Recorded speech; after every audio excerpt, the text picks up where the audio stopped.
Hello students, पिछले video में class 10th की एक्सरसाइज 1.1 में वास्तविक संख्याएं आपको बताई गई थी कि वास्तविक संख्याएं क्या होती हैं। अब इसी इकाई 1 की प्रश्नावली 1.1 में यूक्लिड विभाजन प्रमेय का यूक्लिड डिवीजन एल्गोरिथम इसकी ज़रूरत पड़ेगी, तो इसे समझते हैं। एक एग्जाम्पल से समझेंगे। ऐसे मैंने 7 में 2 का भाग दिया, 3 बार जाएगा, 1 शेषफल बचेगा। यदि इस 7 को मैं ए कह दूं, ए, 2 को बी कह दें, 3 को Q और 1 को R। अब आप देखिए, Q मीन्स भागफल, क्वोशिएंट, R शेषफल, रिमाइंडर, और 7 है भाज्य, डिविडेंड, और 2 है भाजक, डिवाइजर।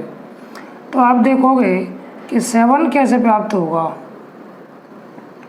7 आएगा, 2 का 3 से इंटू होगा, 2 × 3 + 1, इन दोनों का गुणा करके, और यदि 1 को जोड़ दिया जाए तो 7 आ जाएगा। देखिए आप, 2 × 6 और 6 में 1 जोड़ा तो 7। अब ये 7 क्या है? 7 है ये, 2 है B, 3 है Q, तो B × Q मीन्स BQ, और 1 है R। तो ये जो आपकी A = BQ + R है, इसे विभाजन, यूक्लिड विभाजन प्रमेय का कहते हैं। इसमें जहाँ R का जो मान है वो कितना होगा, यहाँ जो शेषफल आएगा या तो 0 आएगा या 0 से बड़ा आएगा। 0 से कम कभी नहीं आएगा, पूरा भाग चला जाएगा तो 0 आएगा, अन्यथा 0 से बड़ा आएगा। तो R या तो बड़ा होगा या बराबर होगा 0 के, और 2 से छोटा होगा, B से छोटा होगा, 2 मीन्स B से। तो R का मान कितना होगा, ये भी अपन ने पता लगाया कि शेषफल या तो 0 के बराबर होगा या 0 से बड़ा होगा। R मीन्स रिमाइंडर, शेषफल, और B से छोटा होगा, R छोटा होगा B से। देख लो, 2 छोटा है 1 से, क्योंकि यदि यहाँ 3 आ जाता तो 2 का भाग फिर चला जाता। भाग देना कब बंद करते हैं? जब यह भाजक से शेषफल छोटा आ जाए। तो 2 से 1 छोटा है तो भाग देना बंद कर देंगे, भाग जाएगा ही नहीं। तो ये अपनी विभाजन प्रमेय का कहलाती है। तो क्या है ये? A तथा B 2 धनात्मक पूर्णांक दिए होने पर 2 अन्य पूर्णांक P तथा Q ऐसे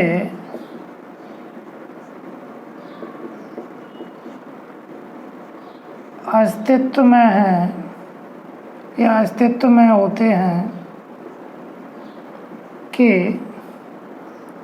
A = BQ + R, A = BQ + R, जहाँ देखो A और B भी पूर्णांक है, 3 और 1 ये भी दोनों पूर्णांक हैं। तो A और B यदि 2 पूर्णांक दिए हैं तभी तो भाग दे पाएंगे। भाग देने से भागफल आएगा, ये भी एक पूर्णांक होगा, और शेषफल आएगा, ये भी एक पूर्णांक होगा। तो A तथा B 2 धनात्मक पूर्णांक दिए होने पर 2 अन्य पूर्णांक P और Q ऐसे अस्तित्व में होते हैं कि A = BQ + R, जहाँ R है शेषफल, आर क्या होगा, बी से छोटा होगा और बड़ा या बराबर होगा जीरो से, or less than B, greater than और इक्वल जीरो। तो ये आपकी यूक्लिड विभाजन प्रमेय का है। एक एग्जाम्पल से इसको अपन ने समझा। कोरोना के चलते आप लोगों की विद्यालय में पढ़ाई बहुत प्रभावित हो चुकी है, इसलिए जब तक विद्यालय में पढ़ाई चालू नहीं होती तब तक आप वीडियो देखते रहें, नोट्स बनाएं। कोई समस्या है तो मुझे फ़ोन लगाकर आप पूछ सकते हैं, नेक्स्ट वीडियो में आपकी समस्या का समाधान किया जाएगा।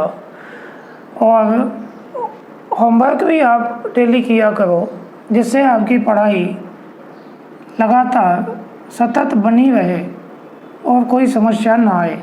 अब प्रश्नावली एक के प्रश्न करते हैं। प्रश्नावली 1.1 एक्सरसाइज 1.1। पहले प्रश्न में 3 पार्ट हैं। आपको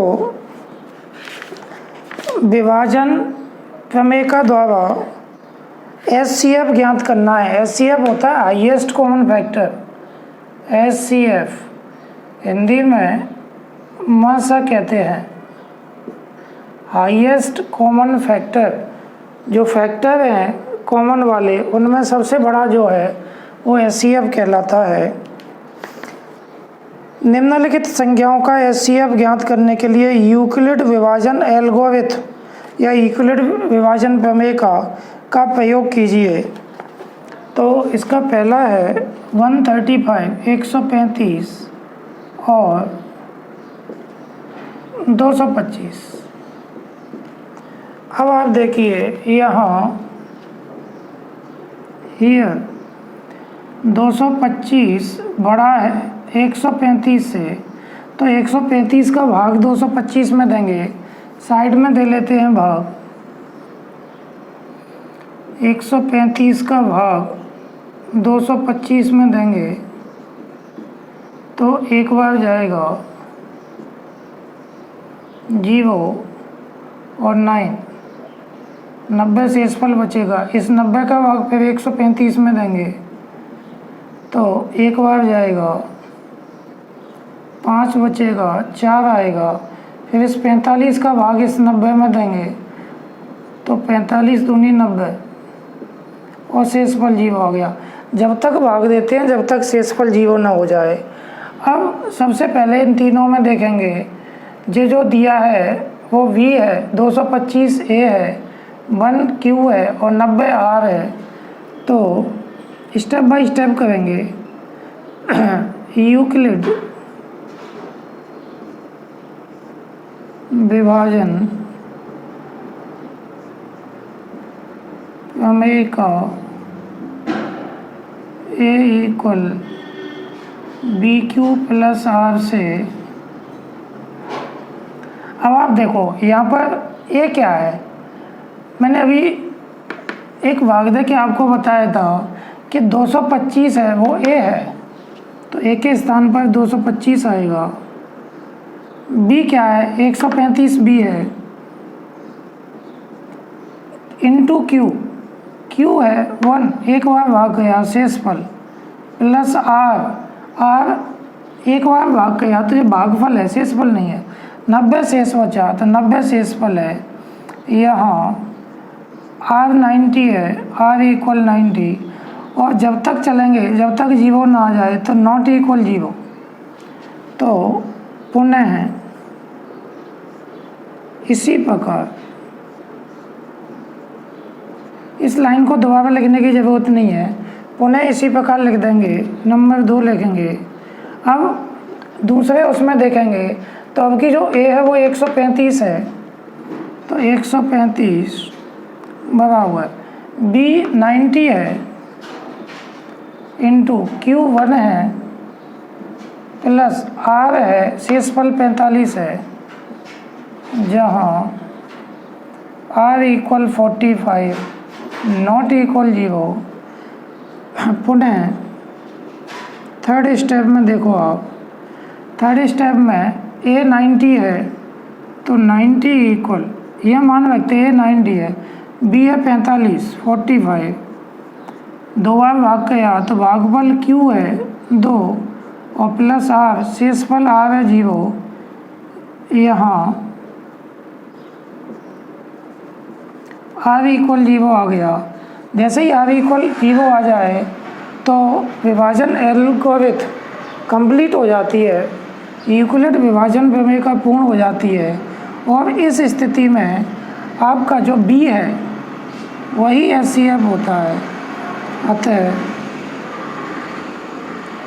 एचसीएफ किस किस का निकाला, 135 और 225 का, तो 45 आ गया आंसर। इस प्रकार पहले प्रश्न का पहला भाग कंप्लीट हो गया। वीडियो को पॉज करके आप नोट्स ज़रूर बनाएं। कोई समस्या हो तो मुझे पूछें, चाहे जब पूछ सकते हैं फ़ोन लगा के, कोई दिक्कत नहीं है। मेरा नंबर आप सबको पता हुआ है। फर्स्ट का सेकंड वाला पार्ट देखते हैं।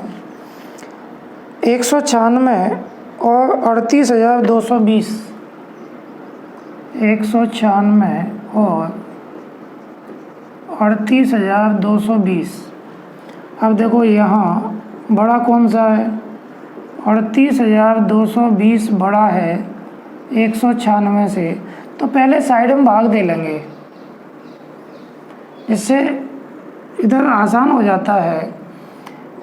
196 का भाग देंगे 38,220 में, तो 382 में 196 का भाग देंगे तो एक बार जाएगा 196, घटाओगे तो 6 बचेंगे, यहाँ 8 आएंगे और 186 आएगा।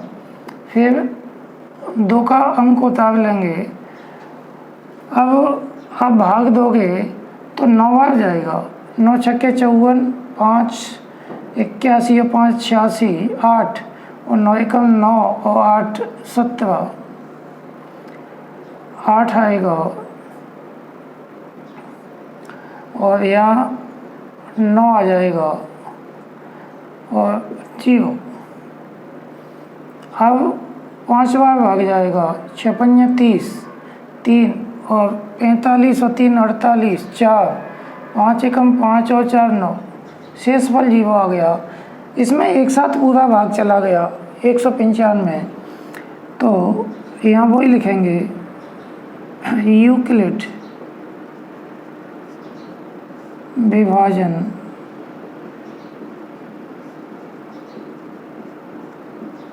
प्रमेय का ए equal we Q plus are से। अब आप देखो ये क्या है, ये 38,220 जो भाज्य आपका डिविडेंड है वो ये होता है, तो ए के स्थान पे आएगा 38,220 बराबर बी, जिसका भाग देते हैं भाजक डिवाइजर, तो बी है 196 इंटू क्यू भागफल क्वेश्चन 195 प्लस आर शेषफल 0 है, तो यहाँ आर इक्वल 0 आ गया। तो मैंने बताया था आर इक्वल जब 0 आ जाए, शेषफल 0 आ जाए, तो अपना जो बी है वही एचसीएफ होता है, तो बी है 196, तो ये 196 आपका एचसीएफ होगा। अतः एचसीएफ 196 और 38,220 इक्वल 196 आंसर। तो 196 एचसीएफ हो गया। इसका थर्ड पार्ट करते हैं। इस टाइप के प्रश्न एग्जाम्पल में भी आपको दिए गए हैं, तो एग्जाम्पल के प्रश्न खुद सॉल्व करें, और कोई समस्या हो तो मुझे ज़रूर पूछें। फर्स्ट का थर्ड पार्ट देखते हैं। 867 और 255,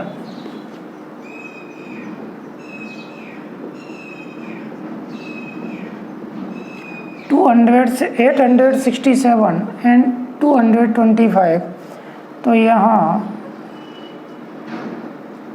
867 बड़ा है 225 से, तो 867 में 225 का भाग देंगे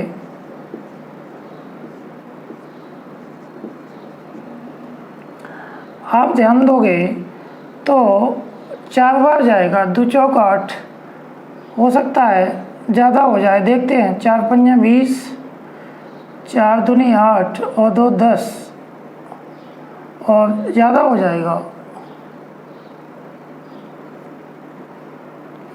3 बार दें, 3 5 15, 1 3 दूनी 6 और 1 7 और 3 दूनी 6, 2 बचेगा, यहाँ 9 आ जाएंगे, 192। 800 255 नहीं है, गलती हो गया, प्रश्न में 225 लिख दिया मैंने, ये 255 है। अब आप जो भाग दोगे वो 255 का भाग देंगे 867 में, 3 बार जाएगा, 3 5 15, 3 5 15 1 16 और 3 दूनी 6, 2 0 और 1, 3 5 15 हासिल की 1, 3 5 15 1 16 हासिल 1, 3 दूनी 6 और 1 7, 102 बचेगा। 102 का भाग फिर आप 255 में दोगे तो 2 बार चला जाएगा। अब आपका 51 बचेगा, 51 का भाग फिर 102 में दोगे तो 2 बार जाएगा, 102, शेषफल 0 आ गया। तो प्रश्न ध्यान से लिखना है, पेपर में भी कभी कभी ऐसी गलती हो जाती है, प्रश्न में गलती ना हो, लिखने में नहीं, सवाल पूरा गलत होगा और मार्क्स 0 मिलेंगे। तो 225 न होके 255 है। अब यूक्लिड विभाजन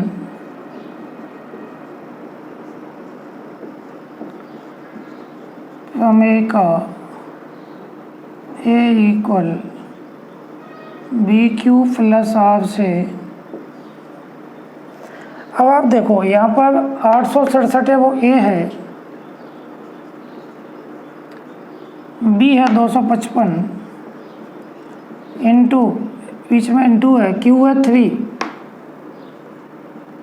प्लस R है 102, शेषफल 102 है।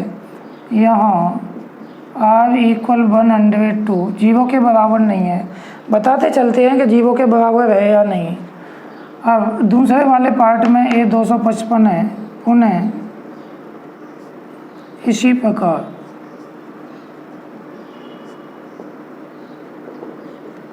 255 बराबर 102 इंटू 2 प्लस शेषफल 51 बचा हुआ है। यहाँ R इक्वल 51 नॉट इक्वल 0 और पुनः अब की A है 102, B है आपका 51 इंटू Q है 2 और R शेषफल 0 है। यहाँ R इक्वल 0, जैसे ही R का मान 0 हो जाए तो जो B होता है वही SCF होता है। अतः SCF 867 और 255 इक्वल 51 आंसर। पेपर में स्टेप बाय स्टेप करें, वीडियो को बार बार देखें, पॉज करके प्रश्न नोट करें और नोट्स बनाएं। नोट्स नहीं बनाओगे तो कुछ दिनों बाद भूल जाओगे, इसलिए नोट्स ज़रूर बनाएं। इसके बाद सेकंड क्वेश्चन देखते हैं, एक्सरसाइज 1.1 का दूसरा प्रश्न थ्योरेटिकल है। दर्शाइए कि कोई भी धनात्मक विषम पूर्णांक 6q + 1, 6q + 3 या 6q + 5 के रूप का होता है जहाँ q कोई पूर्णांक है। तो इसके लिए क्या करेंगे, माना A कोई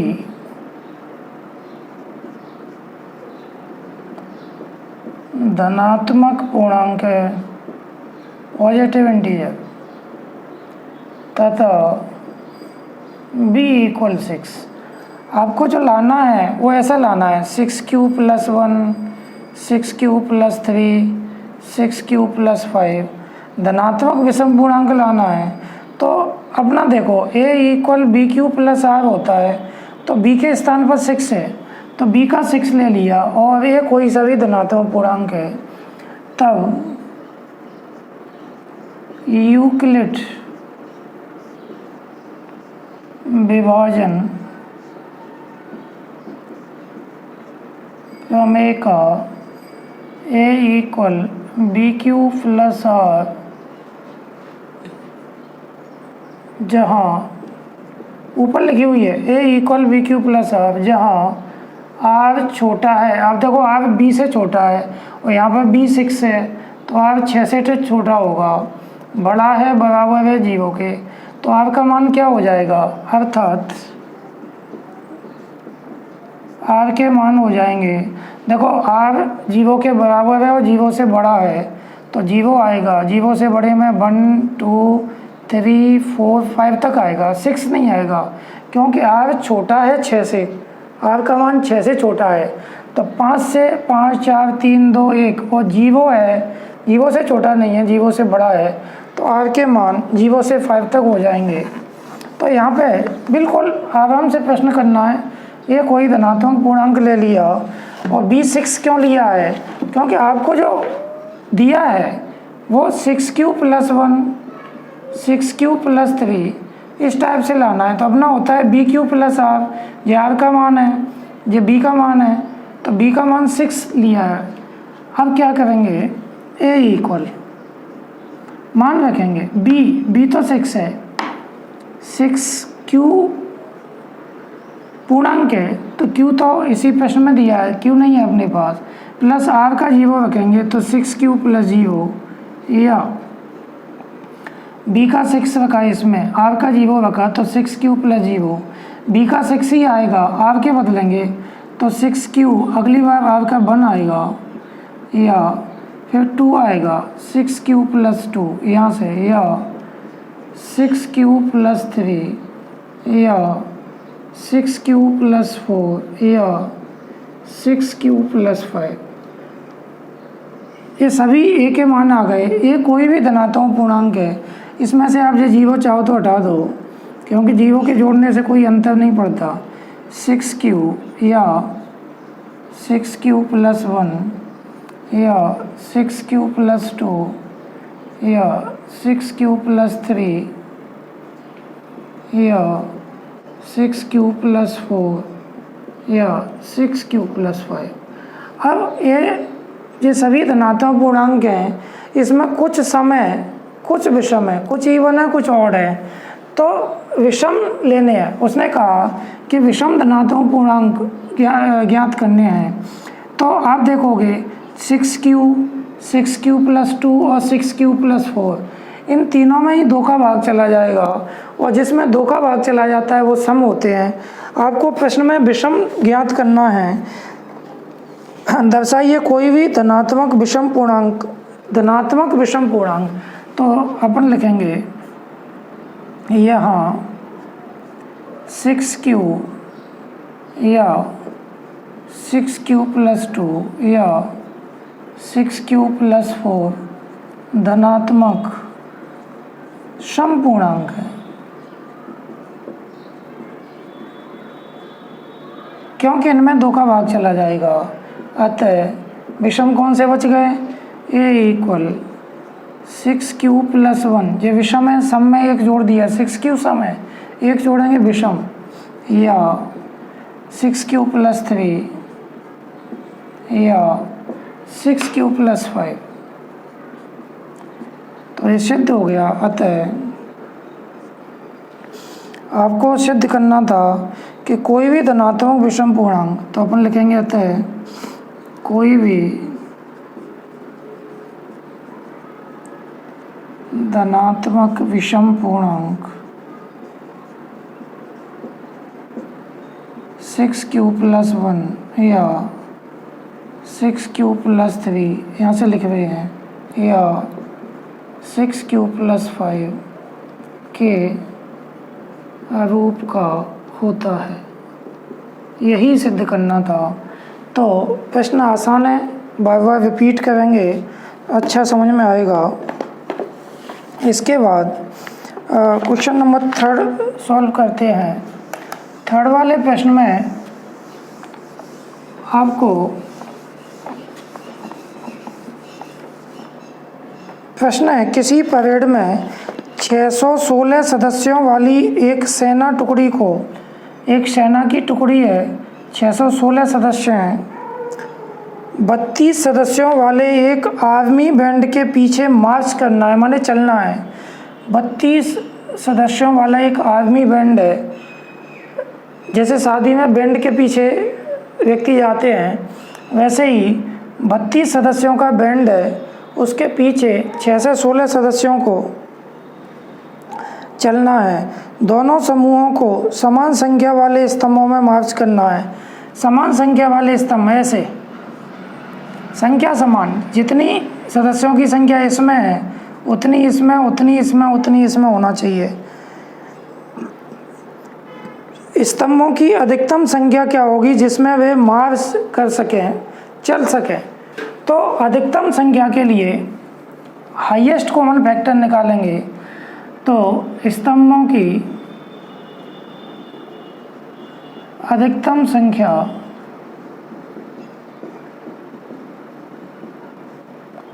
बराबर इनका HCF होगा 616 और 32 का।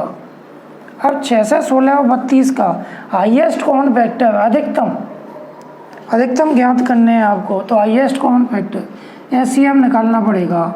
तो कैसे निकालेंगे? यहाँ 616 बड़ा है 32 से, तो आप 32 का भाग दोगे साइड में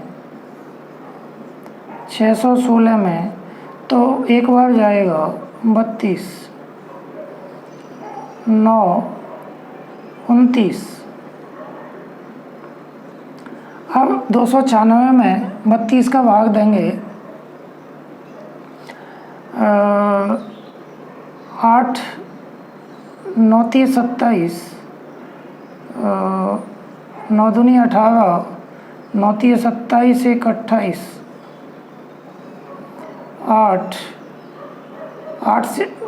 8 का फिर 32 में देंगे, 8 चौक 32, 0। 32 का भाग 6 से 16 में दिया, तो सतत प्रक्रिया है भाग की।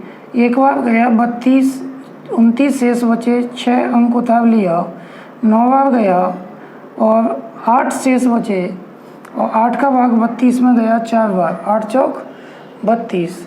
तो देखो क्या होगा, 2 स्टेप आएंगे यहाँ पर। यूक्लिड विभाजन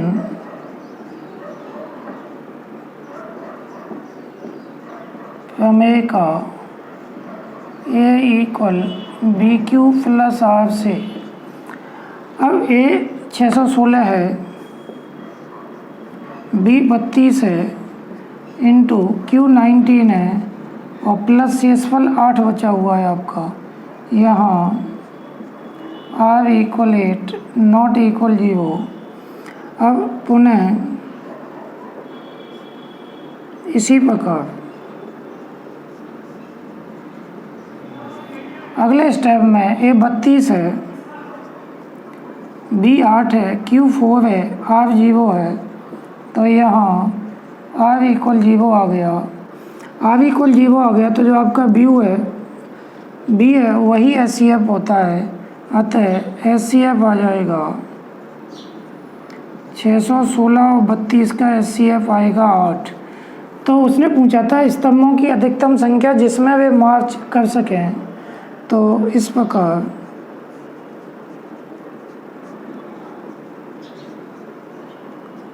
स्तंभों की अधिकतम संख्या जिसमें वे मार्च कर सकें, मार्च माने चल सकें, बराबर 8 आंसर। वीडियो को पॉज करके प्रश्नों को नोट करें, फिर बनाएं। कोई प्रॉब्लम हो तो मुझे मेरे नंबर पे पूछ लें, मैं आपकी समस्या का अगले वीडियो में समाधान कर दूंगा। और इसी एक्सरसाइज के नेक्स्ट क्वेश्चन अगले वीडियो में शेयर करेंगे। आप इस एक्सरसाइज के एग्जाम्पल करें, उनमें भी कोई समस्या होगी तो नेक्स्ट वीडियो में उन्हें भी बता दिया जाएगा। धन्यवाद।